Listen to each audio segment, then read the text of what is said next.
In psychological horror, there is a concept known as a phantom location.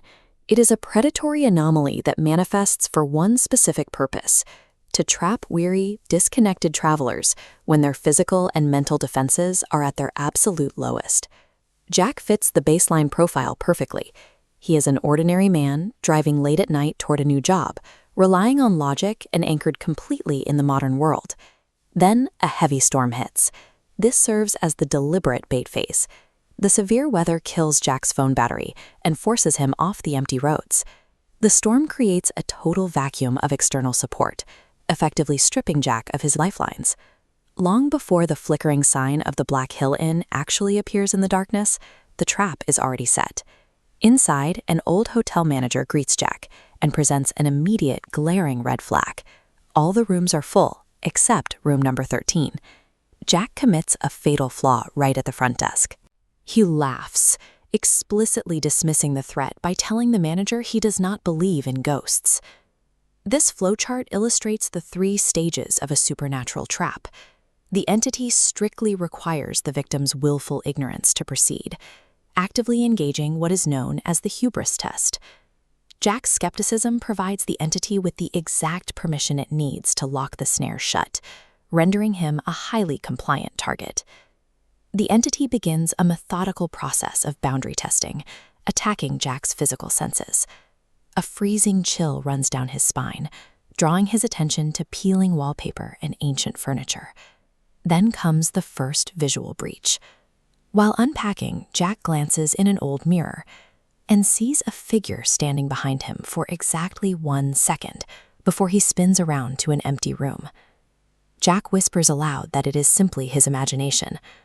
That rationalization is a critical failure, allowing the entity to safely escalate its operations. At exactly 1 a.m., the trap shifts into active engagement. Phantom knocks echo from the empty hallway door, a calculated move to manipulate Jack's attention and force him to physically move around the room. By rationalizing the subtle anomalies earlier and now physically checking the hallway, Jack unwittingly teaches the entity exactly how to dismantle his logic. The misdirection continues as the knocking moves. Jack follows the sound and is forced to slowly open a dark closet door, revealing an old porcelain doll sitting inside.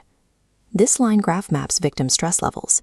By physically engaging the object and tossing the doll, Jack crosses a dangerous threshold. Notice how the data line abruptly flatlines to 0, plunging him into complete sensory deprivation. A cascade of impossible horrors follows. A little girl's voice whispers an invitation to play, the doll teleports to the door with smiling eyes, and a bleeding girl in the mirror asks if Jack will leave her. The combination of sensory overload and a sudden physical shock of an icy hand touching his shoulder shatters Jack's remaining psychological defenses, causing him to immediately black out entirely. The claustrophobia of the night gives way to a jarring morning reality. Jack wakes up lying outside in the dirt beside an empty road. He faces an impossible chronological anomaly. The hotel is entirely gone, replaced by a broken sign proving the Black Hill Inn burned down 25 years ago. An old man walking by stops to explain the local lore. The hotel is an annual phantom, and whoever spends the night in room 13 never comes back the same. Jack surviving the night does not represent a victory. The sudden disappearance of the hotel indicates the trap successfully completed its primary function and reset for the next year. The horrifying physical proof of Jack's night arrives a moment later. He reaches into his pocket and feels the exact same porcelain doll from the destroyed hotel. Even outside in broad daylight, the cracked doll's painted eyelids mechanically snap open to reveal a sinister stare. This cursed doll acts as a parasitic payload. It is a supernatural contagion that strictly requires a human host to cross over from a phantom anomaly into actual physical reality. The Black Hill Inn serves a highly specific mechanical purpose.